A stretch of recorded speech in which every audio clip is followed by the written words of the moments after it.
product I want to tell you about, which is called Aquarium Detox. It's good for aquariums, but particularly good for ponds.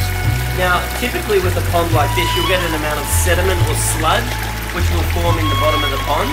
And the sediment or sludge is created by the nitrifying bacteria that grows in the water, which breaks down the waste from the fish and creates like an organic sludge over time.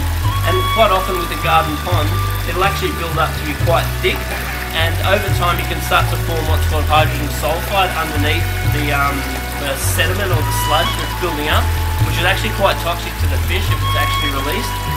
But this stuff here, Aquarium Detox, is a blend of 5 different bacteria which are normally found in mud, and so instead of relying on breaking the organics down and creating a slime, this actually goes in and eats the detritus and eats the actual slime itself, so it helps to de-sludge the pond.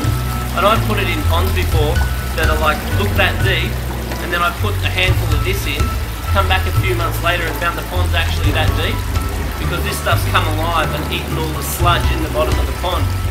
So it's really good for helping to keep your filters clean, because it helps to eat all the sludge that will be clogging up your filters, and really a good way of reducing algae, increasing oxygen. It just does a whole lot of good stuff, but it does work quite slowly, so don't expect to see results overnight.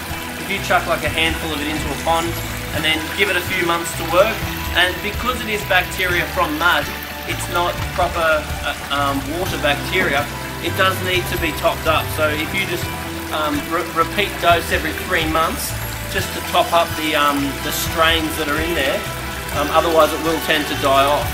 So basically it's a good way of detoxing your pond, reducing algae, increasing oxygen, and reducing the need for filter cleans in both aquariums and ponds, but the results are much more dramatic in a pond for sure.